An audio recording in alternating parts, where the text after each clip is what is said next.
So if I could ask you all to take your seats.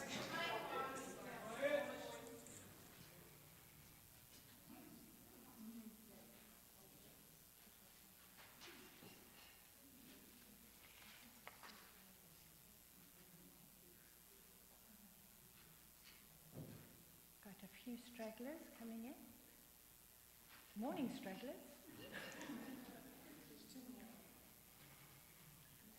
All right, I'm going to start before I do any prayers or things and just ask, is there anybody here who has not signed the attendance sheet? If you haven't signed the attendance sheet, please, if you could pop to the back, or Terry's holding it on a clipboard. Anybody here hasn't signed the attendance sheet? Well, that's impressive. Well done, you lot. All right, let's begin. Loving God, we give you thanks for this, your family here, Church of the Advent, and we ask you to guide us in the vision we have for your family here and for the ways in which we use the resources you have just so generously given us. Open our hearts and eyes and minds and ears as we ponder the business of this parish. We ask in Jesus' name. Amen. All right, so the next question I have to ask you is, have all the proxy forms been given to Terry? You've got one. Okay. We gather in person for the annual general meeting for Church of the Advent, Parish of Colwood and Langford, held this Sunday, February the 22nd, 2026, starting at 12:05, with how many electors present, Terry? Enough. Enough electors in attendance, and one proxy vote in hand. Voting will occur by show of hands. This meeting is being called to order at 12:05 p.m. Our Warden, Terry Mikkonen, will now read the land acknowledgement. Does she know she's reading the land acknowledgement? Yes, you are.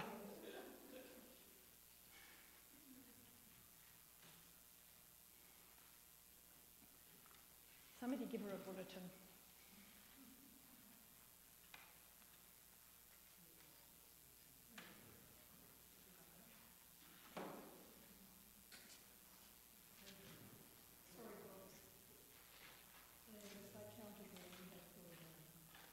Okay, not bad. People have a tendency to stay away from AGM, so I'm very impressed with you. Well done, you lot. Let's start that again. Our Warden, Terry Mikkonen, will now read the land acknowledgement. As we meet today, we begin by remembering the Songhees and Zepsum nations on whose traditional land we now gather in gratitude. We acknowledge their story and their stewardship of the land and water, the plants and animals through the many generations. As we meet today, we remember those who have called this place their home in recent years, the community of faith known as Church of the Advent. Let us treat one another with words and signs of love.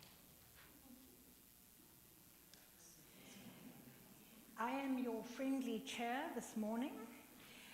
Could I please have 2 volunteers to be scrutineers for this morning's AGM? So that's Rob Taylor and Scott Weatherall. Thank you, both of you. Recording secretary is our own Caroline DeCiantis. We can declare that we have a quorum to proceed with the meeting. A minimum required is 10 plus a warden and clergy. We have 47, we are good. The agenda that you see is going to need to be amended slightly because this is a synod year for the diocese, and what was omitted from the agenda that was sent to you is that we need to elect 2 synod delegates and their substitutes. You were maybe curious about the term substitutes. The latest version of the canons that came out last year no longer calls it alternates, they call them substitutes. So I am following their nomenclature. So if we could please add the election of 2 synod delegates and their substitutes to the agenda. If everyone has reviewed the agenda and amendments to the agenda, can we have a motion to accept the agenda as presented?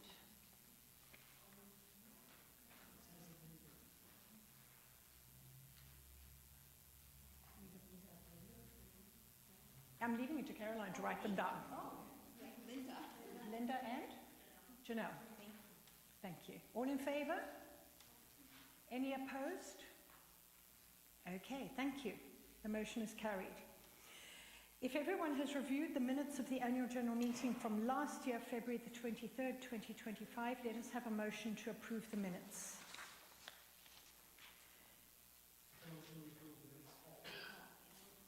Paul van Keur and seconded Dale. All in favour? Anyone opposed?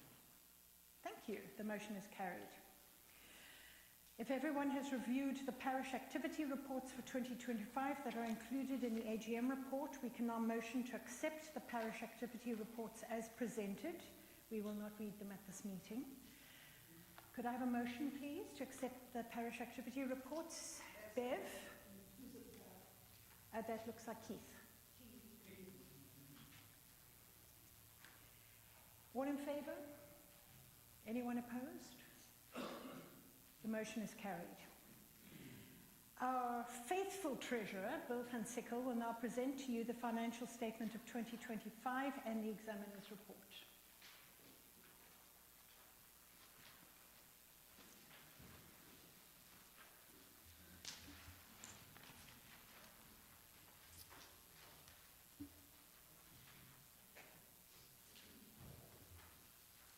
Each of you, I hope, has two documents in hand.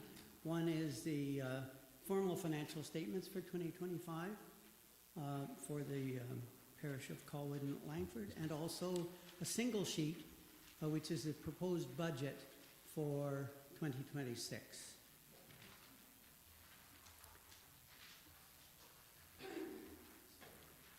Good morning. I'll ask you to have these 2025 financial statements ready first. I'll review them with you and discuss our financial results, point out some key issues that occurred during the year. Just note that I may round figures to the nearest $100 as I'm speaking, so quoted numbers might differ slightly from your statements, which are down to the dollar. Before we look at the details, the big picture this year was a financially healthy year. Revenues were strong across several categories.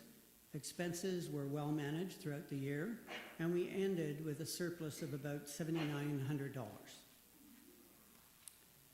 So to begin, I'll direct your attention to the statement of income, which is the fourth page in your financial statements.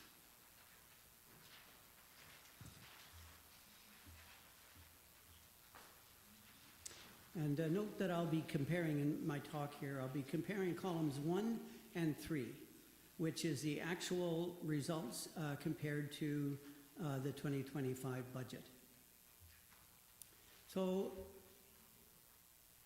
let's start at the upper left of this sheet, where it says offerings.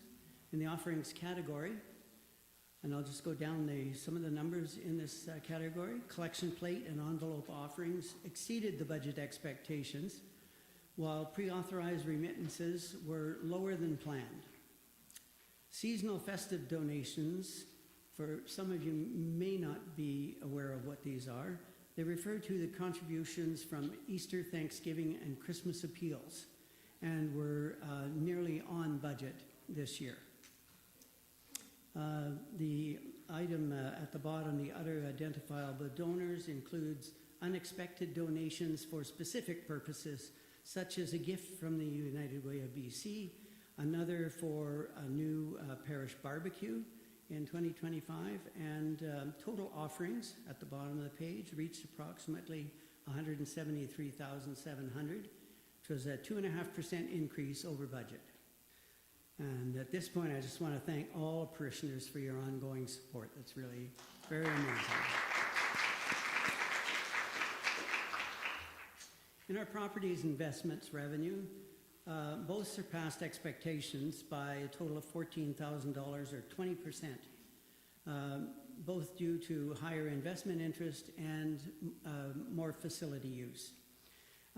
Just a point of interest, it's interesting to note that in 2025, weekday parking lot rentals to film companies generated $8,500, accounting for 15% of our facility income.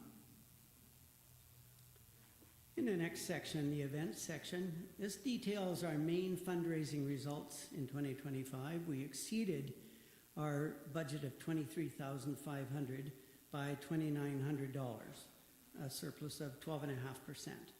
And thanks must go to all organizers and volunteers for their hard work, and to our parishioners and the local community members for their attendance and support at these events. They are well supported.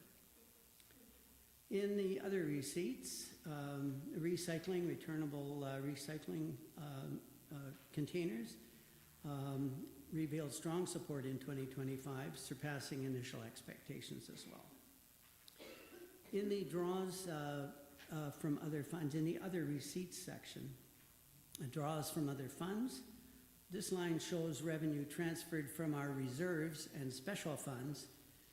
In 2025, $200 from the Memorial Fund covered robes for 2 new lay Eucharistic ministers, and $560 from the discretionary fund paid for rector's discretionary expenses and the Christmas alone dinner.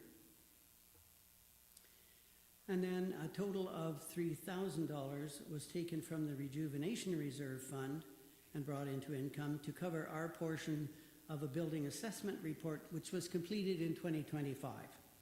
The report cost $6,600 in total. We had, and was split half and half between the diocese and the parish. And we had anticipated that cost was going to be $3,000, so that's why $3,000 was moved into revenue. The final entry documents a grant of $2,400 received from the diocese to support salary expenses associated with our monthly Spanish service. At the bottom, ministry receipts from funeral services, jazz vespers, and Teze services amounted to $3,200 in total. These revenues helped cover the related expenses detailed in the expense section of the financial statements, which we'll come to in a few minutes. So in summary, our total 2025 operating income was $296,900, exceeding the budget by 9% or $24,100. At the bottom of the income page are some notes. You'll see two types of 2025 revenue excluded from our operational statements. And they're excluded because they don't impact on current year revenues or expenses. The first, flow-through receipts, are parishioner donations to external charities routed through the parish. Donations to church organizations and funds are only recognized as revenue when moved to other receipts for related expenses, such as this year's transfer from the Rejuvenation Fund for the building study. The two flow-through receipts we generally receive are those for the Primate Sport Relief and Development Fund and also to our local food bank. In 2025, revenues included donations to several funds, the Altar Guild, Ladies Guild, the Choir Fund, Discretionary Fund, Memorial Fund, Liturgical Arts Fund, which is the fund paying for all the quilts that were being done this year by Mary and Linda. And lost my place. The Garden Fund, Rejuvenation Reserve Fund. And we established a new fund this year we've called it Spanish Service Reserve Fund. It was created from a donation transferred from another parish's refugee fund. They are no longer carrying out that ministry, and so they wanted to donate it to us for that Spanish service. The balances for each fund appear formally in the financial statements on page 3 of the financial statements and the balance sheet. I don't propose to go through the balance sheet in depth, but if you will note on the back page of the financial statements, I've got note 2. These detail amounts of revenue and payments for each fund during the fiscal year, list each fund and the amounts that went in and out, and show you the balances. And if you have any questions about these funds, you may certainly inquire of me at any time. And I'm listing these funds because there are certain people that have specific interests, like the Liturgical Arts Fund or the Garden Fund, and or the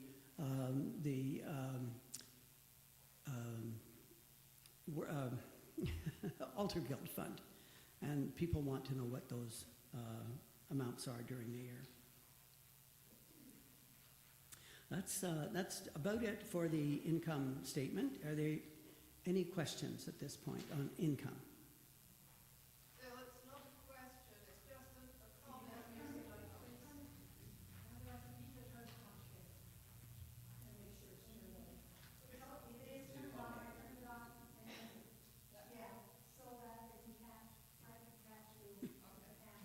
Yeah, no, it was just a minor point that the Primates World Relief and Development Fund is now called alongside Hope. So the name needs to be corrected. Yeah, I will correct it for this year. Thank you, Janet.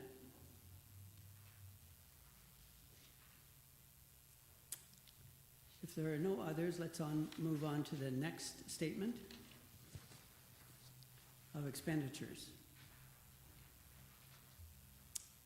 So page 5. At the top, payroll.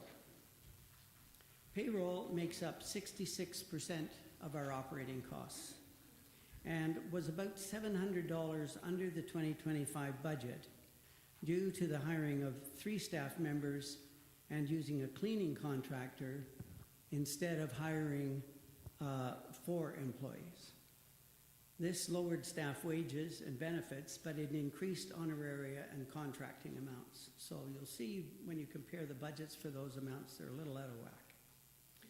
The bottom line includes payments to priests, that's the honoraria and contractors, payments to priests who filled in during staff holidays, and musicians who filled in when Nell was away, and also includes the payments made to the priest for conducting the Spanish services.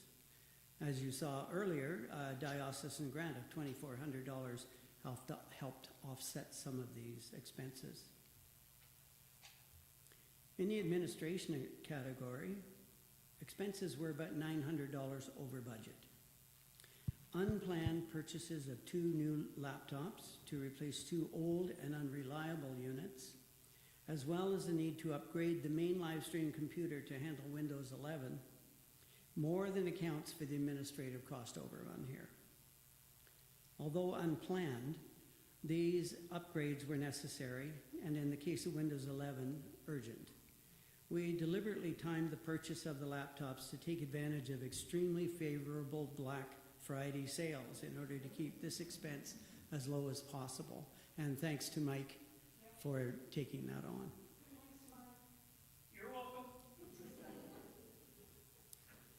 Most ministry expenses, next category, were in line with the budget, except for worship expenses. They exceeded expectations due to 3 unusual kinds of costs. We needed to purchase 2 wireless lapel microphones at about a cost of $100. We bought a load of communion wine, a restock of communion wine, $270. And that is not an annual expense. That will run over several years.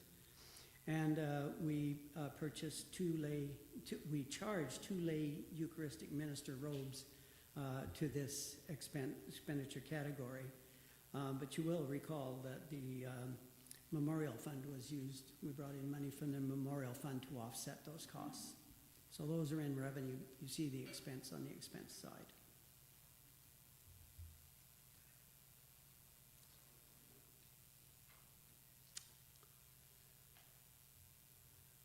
The bottom three ministry expenses, rites of passage, jazz vespers, and other events, are offset by related revenue. And no budget is allocated to them as we plan for these items to break even. In the budget, we say they're roughly going to break even. They may or may not.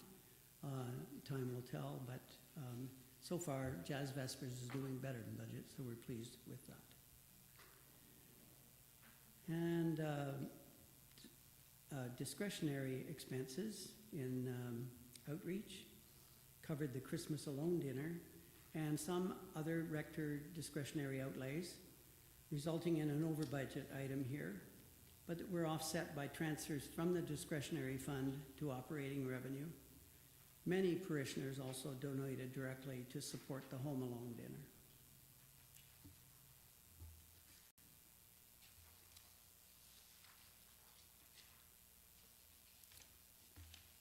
Membership in the wider church, some of you may not be familiar with this or may need reminding, is a payment to the diocese based on a percentage of our revenue from previous years, which supports both the diocese and the National Anglican Church in turn.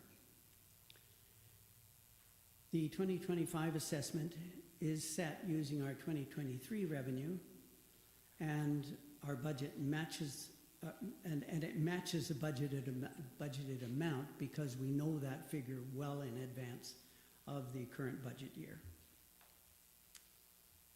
Extraordinary maintenance, insurance was 7% over budget due to an underestimated rate increase despite a higher budget from 24 to 25. That surprised me a little bit, but mea culpa, I under-budgeted that amount. Utilities were 3% under budget, which I'm pleased to see. The $3,300 capital expense for the building assessment report included $3,000 covered by the Rejuvenation Reserve Fund as planned. The net result for 2025, at the bottom of the page, is a surplus of $7,900. Overall, 2025 was a year of strong support from parishioners, careful spending, and healthy financial management. Thank you for everything you do in this parish to sustain it. It's very, very much appreciated.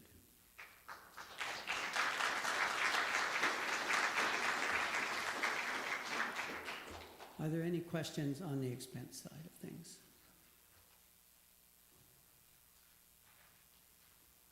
Must have gone over everybody, did.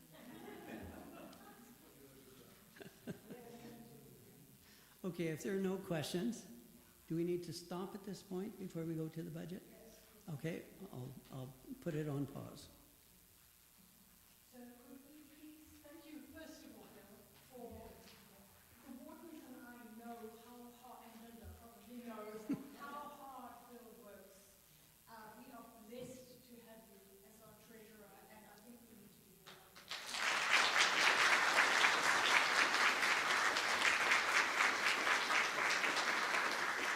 Thank you very much. So could we please have a motion to receive the financial statement and examiner's report for 2025 as presented? Mike Armstrong.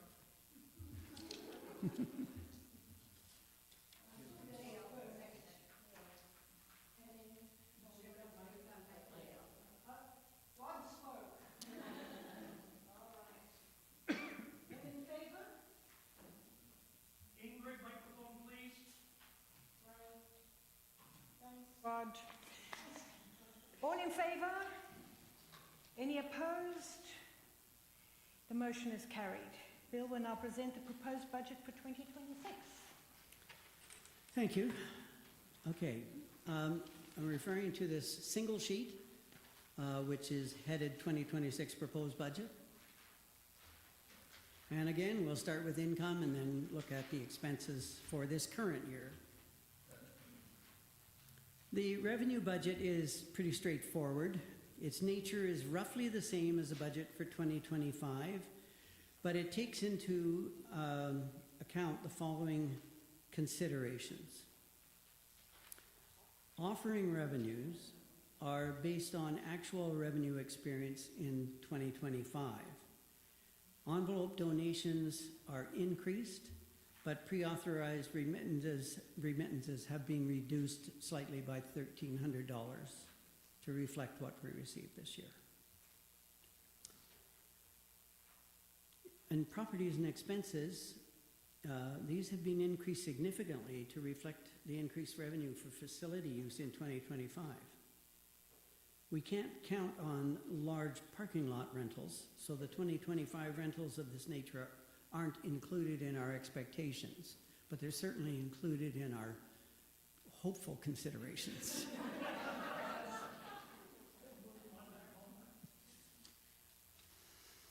Events in total are down slightly in 2026 from the 2025 budget. The police choir concert did not meet the budget expectations for 2025, so that item, now being called concerts, has been reduced.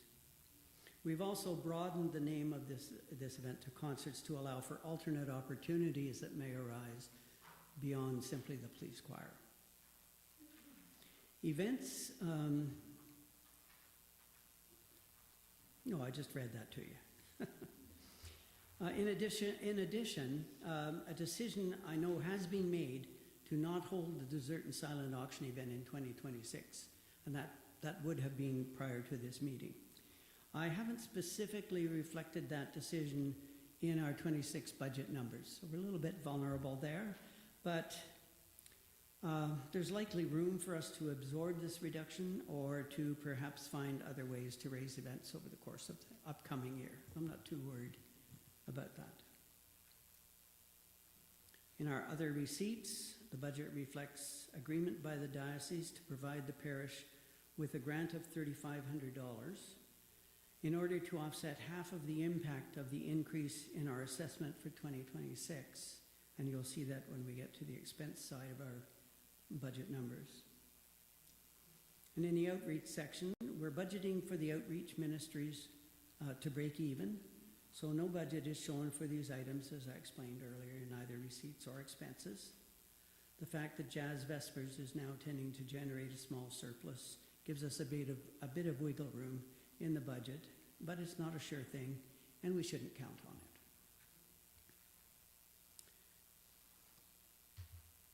That's it for income. It's quite straightforward. On the expense side, payroll costs in 2026 are up by about $12,000. The budget includes a salary increase of 2% for cost of living as recommended by the diocese. In addition, in the year just past, we increased the administrative assistance hours to carry out additional duties handling communication liaison for maintenance. This was getting to be a situation where the left hand wasn't talking to the right hand, and we needed somebody to coordinate this. And Caroline took that on. We needed to grant her extra hours.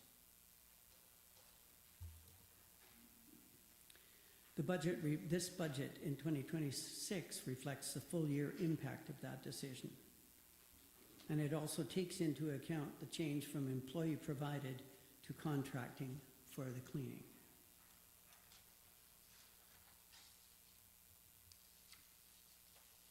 In administration, there is a reduction in the budget for photocopying to bring this item closer to our actual experience in 2025.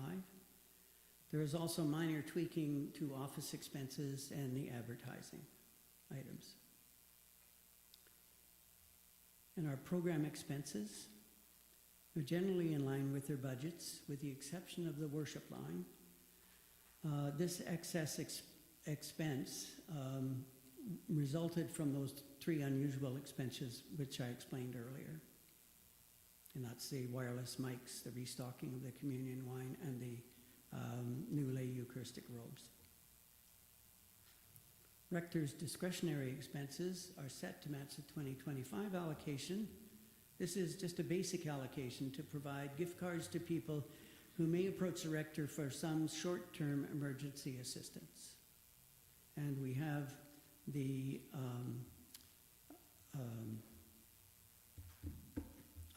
I always have difficulty with remembering the names of things. We also have the discretionary fund to handle some of the other expenses that may arise during the year. The assessment budget has increased, as I said earlier, about $7,000 to reflect our actual assessments for 2026. And as I noted, the diocese has agreed to help us out with a grant for half of that increase, $3,500. And the remaining items in this section are largely based on past experience. In property expenses, the cost of insurance is known to us this year. It's not a guess, so we have the exact numbers for it. We also dropped the $3,000 in the renovations and capital expense line item as a building assessment study was completed in 2025. And the remaining items are, again, largely based on past experience. So the result is a budget of revenue, $278,000, and an expenditure of $303,600, resulting in an expected deficit this year, 2026, of $25,600.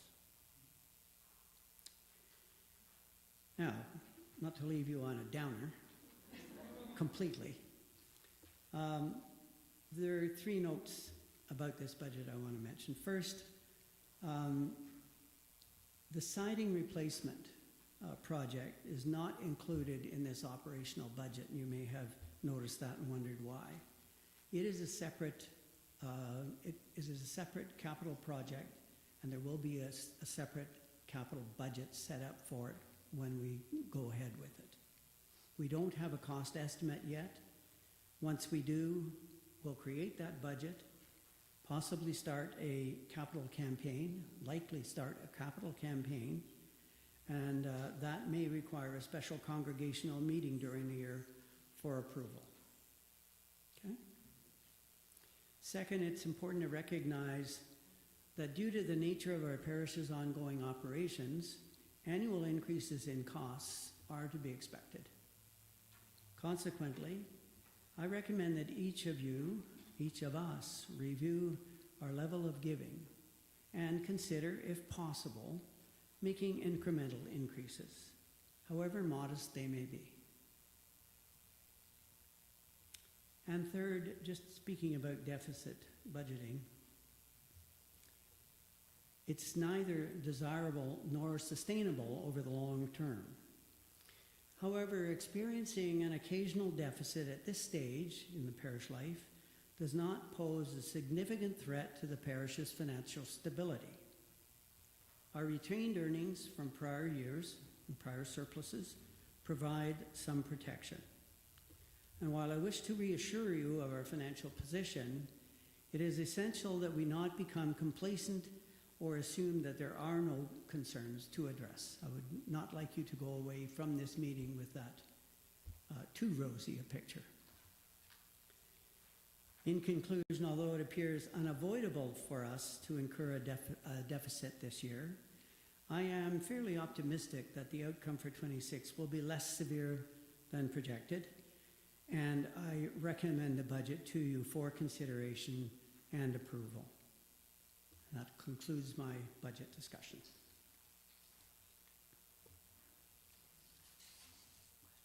Thank you, Bill. I would like to make a quick footnote to your report.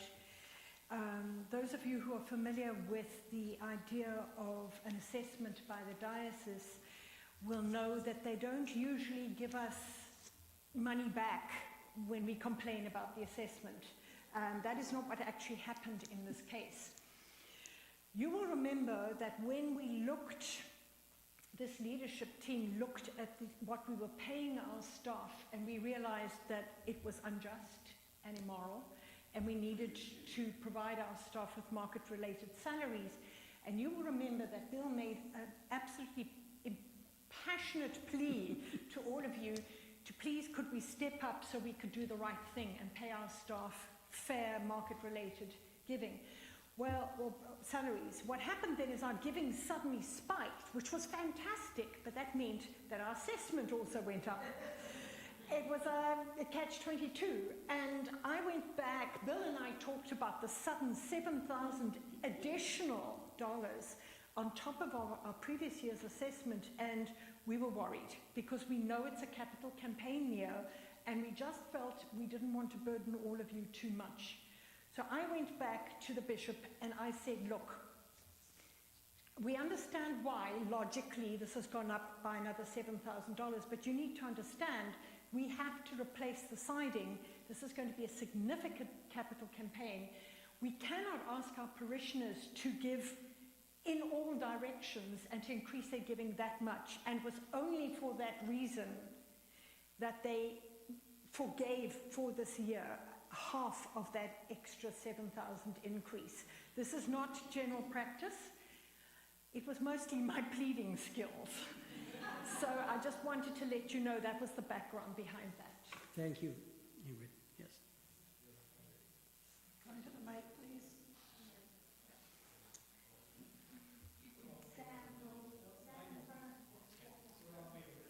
Just wondering, Bill or Ingrid, if you have capital campaign, does the diocese expect some increase into their expenditure from the capital campaign as well? Not from, no, the capital expenditures would be deducted from anything we would make. Different from the caribou? Yeah. Just to clarify, our capital campaign income is excluded from the assessment figures.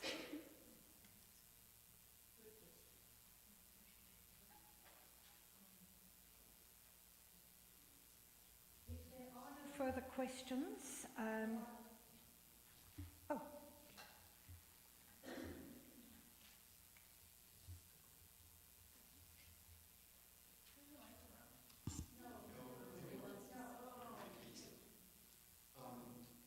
I'm actually wanting to just know where...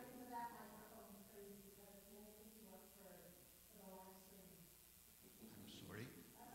This close? Yeah, great. Okay. Actually, what I'd like to know is this deficit of 25,000. I gather we have the funds to cover that. How much is in the reserve after this deduction?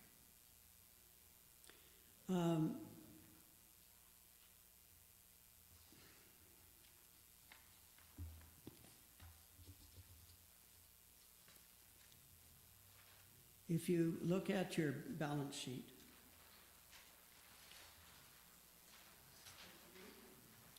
page 3,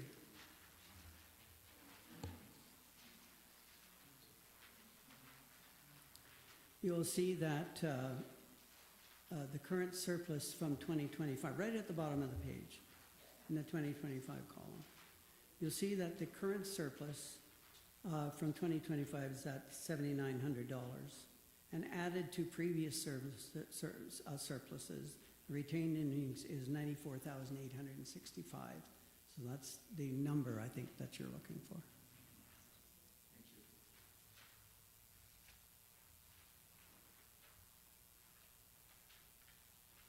Thank you. Good question. Questions? Could we please have a motion to adopt the proposed budget for 2026? Okay. I think Neil, and we'll take Neil as seconding. All in favour? Any opposed? What was that? I have a proxy, so I have 2 votes, so I put both arms up. Oh, they just came down really slowly. I thought you were very opposed to the budget. Thank you for clarifying that. The motion is carried. We wish, it says here, we wish to express our warmest appreciations to Bill for his hard work this past year and to Elizabeth for offering her services as examiner. But I'd like to go further and say you're a jolly star, Bill Van Sickle, so thank you so much.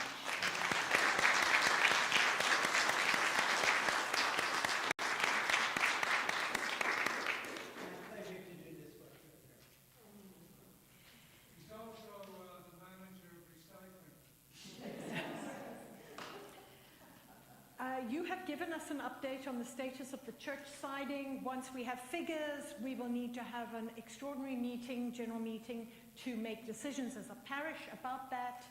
You will be updated as that information becomes available. So it's up to me and Shana now, who are going to talk to you about parish branding.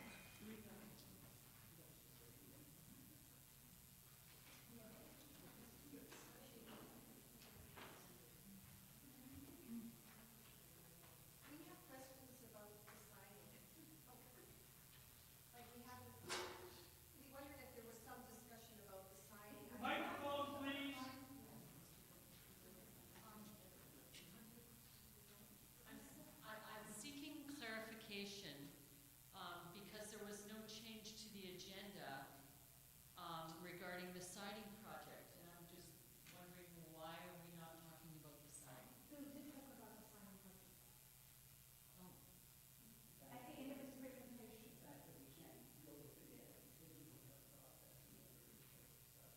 I see. Then we'll have another meeting. Okay, sorry to linger. My question is, what is the time frame? Have they given us any time frame? Is it this year, next year, 2 years from now? Like, I mean, this has gone on for a very long time. We have expectations, and why aren't we putting more pressure on getting the siding done as it's falling off? Good question. Part of the reason why there's been delay, Bev, is because there's been change of staffing at the Synod office, and this is not a project we can undertake on our own without working with the Synod office. So as soon as the new staff came in, they met with us. We're working with them to make sure that we get reputable contractors to be able to get those prices. So unfortunately, the delay was not on our side. It was we had to wait for new staff that were employed by the Synod office. However, there's nothing to hold things back now. And it gives us an opportunity to tie this capital campaign in with our 40th anniversary, which is a nice thing. So all is on track.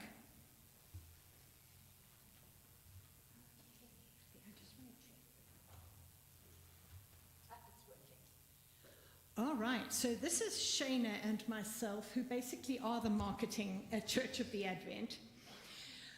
And part of the reason why we wanted to look at new branding for the Church of the Advent was, there were several reasons. One is we keep experiencing confusion. People confuse us with Colwood Church. They turn up here for the blood bank, they turn up here for AA, and it makes me very sad that we don't have AA here, but that's another subject. We had somebody advertise on Facebook that we had a food truck festival happening at Church of the Advent. It was at Colwood Church. I approached the bishop and said, we have this problem. We don't have the word Anglican in our name. May we call ourselves the Anglican Church of the Advent? And she said, absolutely, you have my blessing. And that will make all the difference. So that's the first reason. The second is that as the world changes, we need to keep up with it. We need to have a fresh look. I'm going to get to that in a minute. We need to have a logo that reflects our values as a church. I'm going to get to that as well. It's our 40th anniversary. Our logo needs to reflect that. And the biggest problem was the previous logo has immense difficulties in its application. It is blue. You cannot put it on any other background than white. If it's in black and white, you can't read what's on it. So I'm not going to comment on the previous design, but it provided huge problems for marketing. So, we are now called the Anglican Church of the Advent. Welcome to Anglican Church of the Advent. Part of that reason is not only to prevent confusion with Colwood Church, the other is that people had no idea there was an Anglican church in Colwood. Right? And several of you have come to me to say that. We now have the bishop's blessing to call ourselves this. The logo should also reflect our values. Now, Remember, we spent all that time and energy in that Vision 2030 time. And our first session was about who are we? And in that process, we learned that more than anything else, we identify ourselves as providing belonging. You remember the small group work? And it all came together and we were all stunned at how we all were seeing the same things. We are inclusive. This comes directly off those flip charts that Bishop Logan wrote for us. We are inclusive, we are welcoming, we have diversity, or we support diversity, we offer hospitality, and we are intergenerational. A logo should represent those values. So, Shana and I have spent months and many hours in the St. John's room going over hundreds and hundreds of church logos of any denomination in North America. So we wanted to make sure that we made our research pool wide enough. And we learned a few things. That good church logos represent the values of the parish, are clear and simple, which means they work in black and white as well as color. If they're tiny on a letterhead, you can still read them. If they're big on a poster, they still work. They work equally well in large or small scale. They work as well in black and white. They can be used in a variety of print and design applications. And, importantly, they follow contemporary design principles. Now, one of the things you may not know about me is that in a previous life, I was a graphic designer for the Johannesburg Civic Theatre. So I know about good graphic design.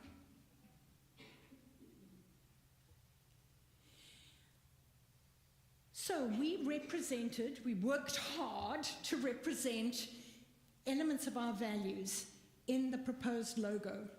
Our faith is centered on the cross of Christ and on the love of God represented by that cross.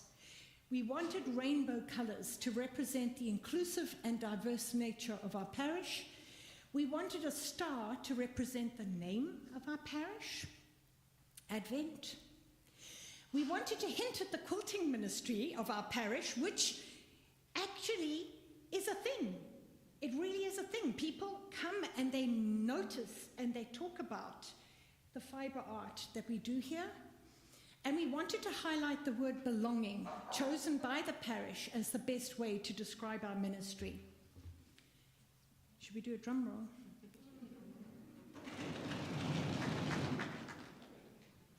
This is a stained glass rainbow patchwork cross featuring a subtle star at its center.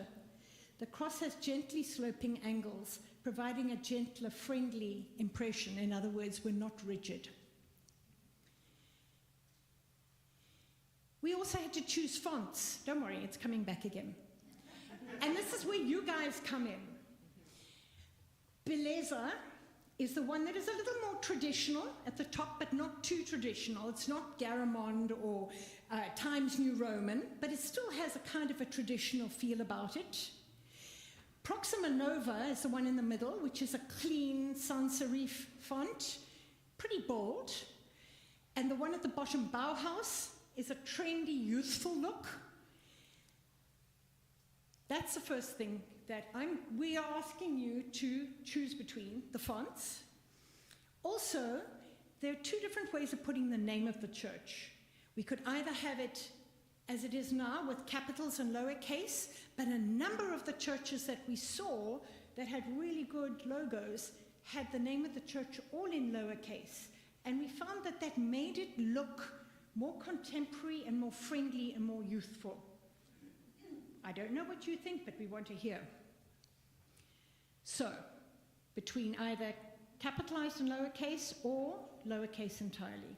Now, this is not for general use. This is only for the logo. Version 1. Version 2. And version 3. So what happens now? Oh, and it works in black and white. So how will we use this new branding? Well, part of the design for the siding facing Souk Road is going to feature our logo with the writing. that will be lit so people can see us. Because let's face it, the signs that we have, it's really small writing, and you can't really see the name of the church. So we need to have the name of the church on the side of the church. It would be used on banners and signs and social media, on the website, on posters, on letterheads, etc. Sorry, wrong direction. So this is how we'd like to hear from you. We spent many months researching how to provide the most striking and most representative branding for the Anglican Church of the Advent. And over the next 3 weeks, you can vote in one of two ways. Either in the narthex, you could choose your favorite of the typefaces, and then please indicate whether you prefer capital letters and lowercase, or whether you prefer all lowercase. Or, and so we'll ask you to put your name, those two choices, and sign, or we will have it also available online for those who are homebound and can't make it into church. And that link will be in the newsletter.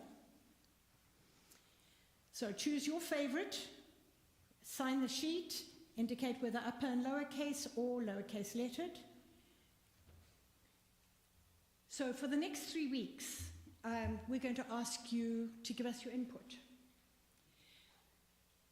This is the logo for now. Once we've decided on it, it will be different in another 5 years' time, because this is how churches move and grow and change. Thank you. Linda.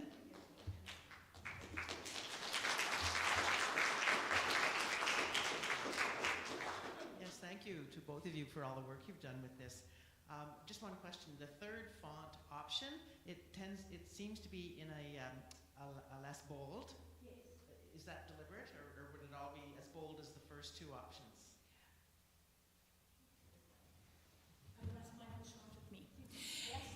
Each of those fonts has different weights, as you've noticed. We can bold the third one if we want to, but just remember it's huge up here and faded slightly because it's blown out by the light. It doesn't look like that on the page. But we can play with all of that. If you believe that it needs to be bolder, I particularly like the Bauhaus because it has that rounded, friendly, and we can certainly bold that if that would work better. Thank you. Other questions? Thank you, everybody, and thank you to Shana, who's gone on this journey with me. It was fun and hard work.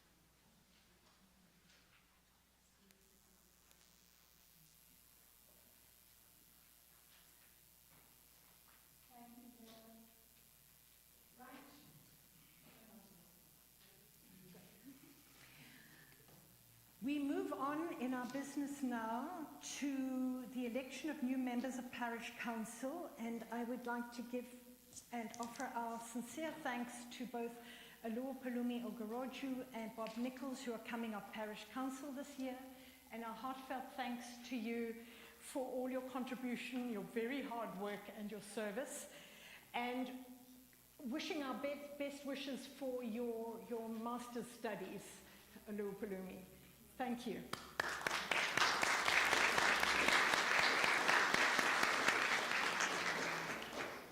Members staying on for their second year, their first term, are Ariana Whitman, who gave her apologies for today, Alison Stansel, Doug Doust, and Josie Perenya Pratt.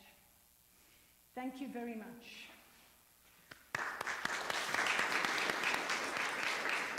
And our Parish Council member staying on for her third year of her first term is Janine Woodman. Thank you, Janine.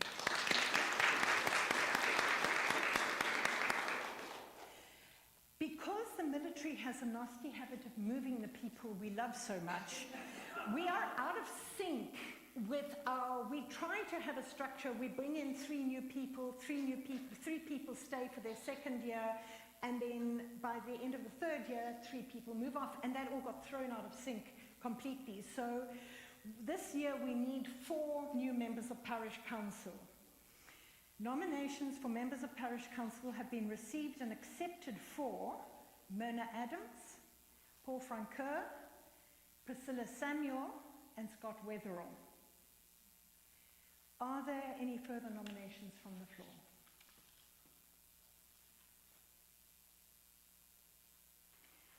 If no further nominations, they have been acclaimed. Welcome to Parish Council.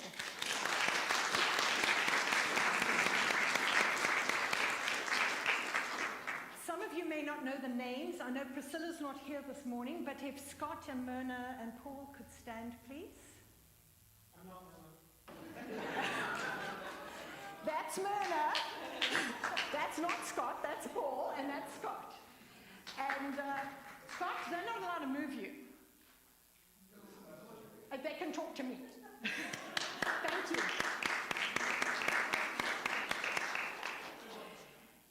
Now we come to the election for the People's Warden, and I'm going out of order, I know, but I just want to take a moment to say these 2 wardens have gone above and beyond the call of duty. We have had,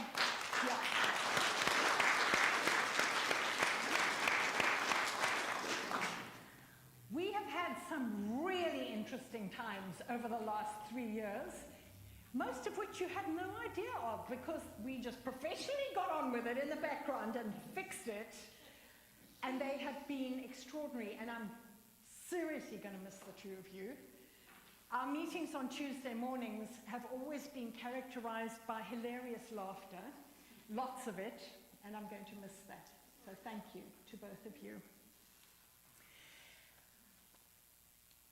Nominations for People's Warden have been received and accepted for Carol Denton, who has been a warden in this parish before, so that's very exciting. Are there any further nominations from the floor? If no further nominations, Carol has been acclaimed. Please stand, Carol.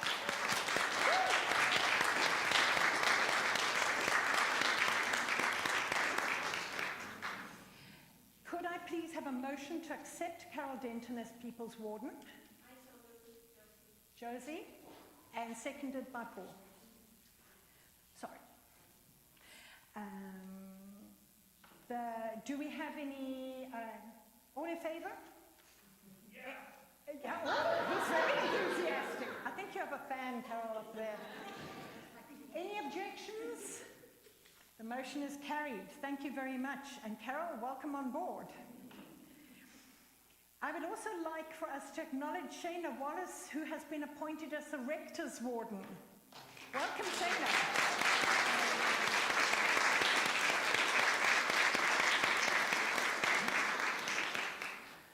I'm really looking forward to working with the 2 of you, and I would add that this is, I think, the first time in a very long time that we've had 2 wardens who are still working and not retired. And while that's exciting, it's also providing its own challenges, but we're 3 smart women and we can figure it out. So I'm looking forward to this. This is great. We would now like to motion to appoint Deb Wassel as, I've said it wrong, Deb, haven't I? Wassel, Deb Wassel, as Financial Gift Secretary for 2026. Sorry, hon, I'll learn. So to give you some background here is that as Barb got ill during the year, she expressed the need for somebody to come alongside her, and thank you for being open and honest about that, Barb. And God bless Deb, who stepped up and came alongside Barb, and as Barb got less well, Deb basically took over the job. So she was appointed at parish council level, but we need to appoint her here at AGM level. So could we please have a motion to appoint Deb Wassel as Financial Gift Secretary? I think we had Linda. And seconding? Barb. I don't know if that's allowed, eh? All in favor? Opposed? Motion is carried. Our warmest appreciations to Deb for doing a great job, and our heartfelt thanks to Barb, who has done this since just after Noah, and you've just been amazing, so thank you.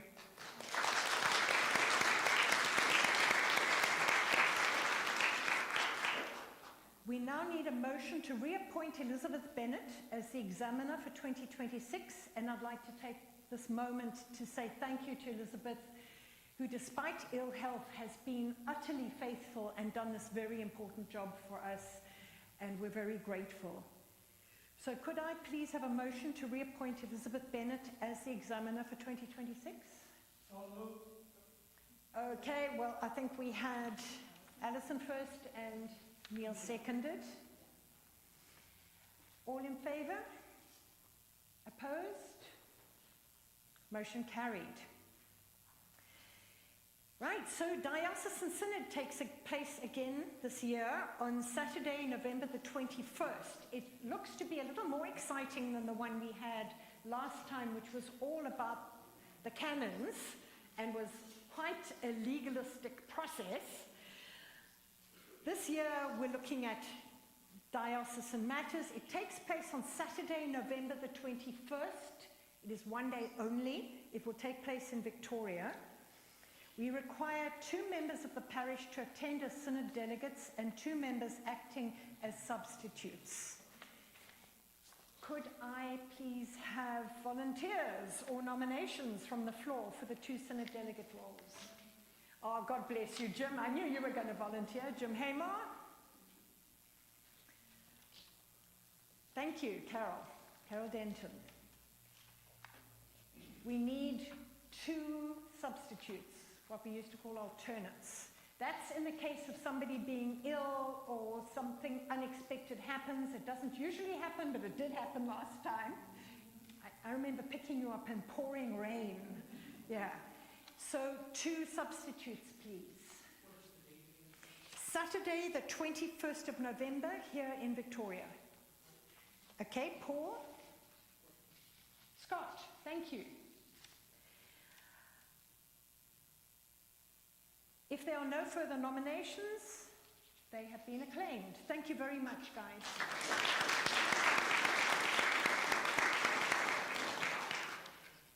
And now we come to the nice bit.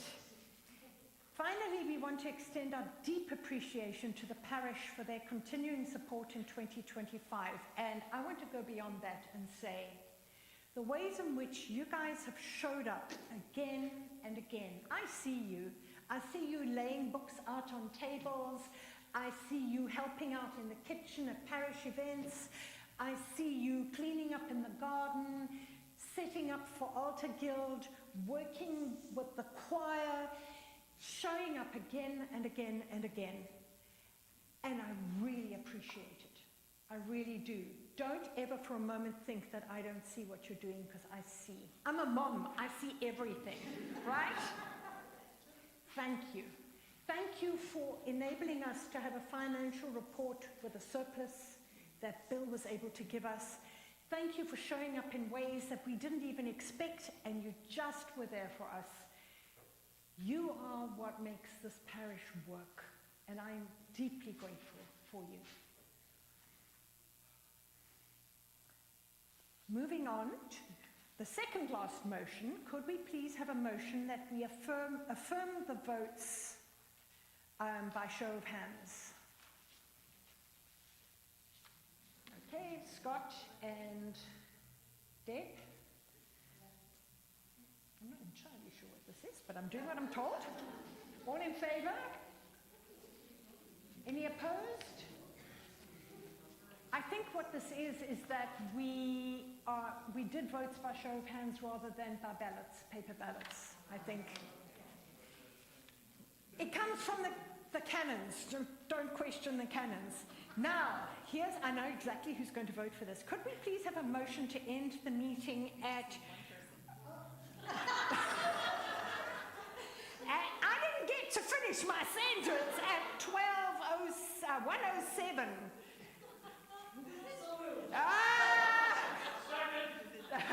It didn't call for a second.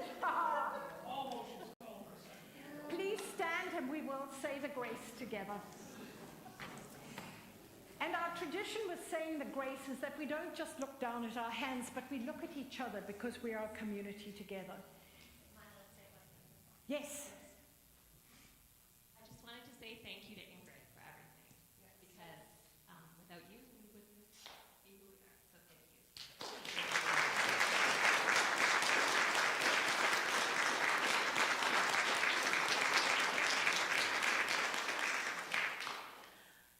The grace of our Lord Jesus Christ and the love of God and the fellowship of the Holy Spirit be with us all forevermore. Amen. Meeting is adjourned. Well done. In just over an hour.